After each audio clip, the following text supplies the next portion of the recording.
NASA's Mars 2020 Perseverance rover is getting the lay of the land after landing on the red planet a few weeks ago. I'm Marina Jureka with NASA's Jet Propulsion Laboratory in Southern California. I am joined by Perseverance integration lead for the helicopter, Farah Alibay. She coordinates the activities between the helicopter and the rover. And Ingenuity operations lead, Tim Canham. His job is to operate the helicopter once it's on the surface of Mars. Welcome, you guys. Hi, Maria. Thank you. Now, Farah, what are the next steps for Perseverance? We are just about getting ready for the helicopter mission here. We've passed all latest reviews and we're just finishing the checkouts of the mobility system and the arm on Mars, ready to support Ingenuity.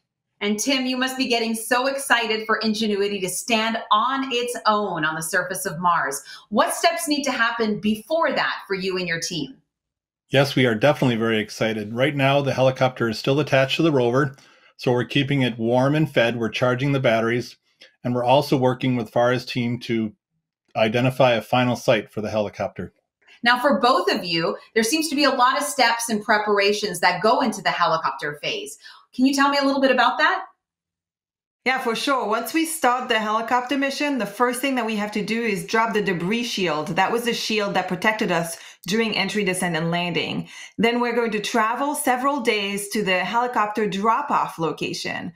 Once we get there, it's actually going to take us about a week to deploy the helicopter. It's currently horizontal, and we have to go through several steps, and each one of which we want to image and have ground in the loop before we get to that very last step where we do that last separation between the rover and the helicopter and then drive away from it.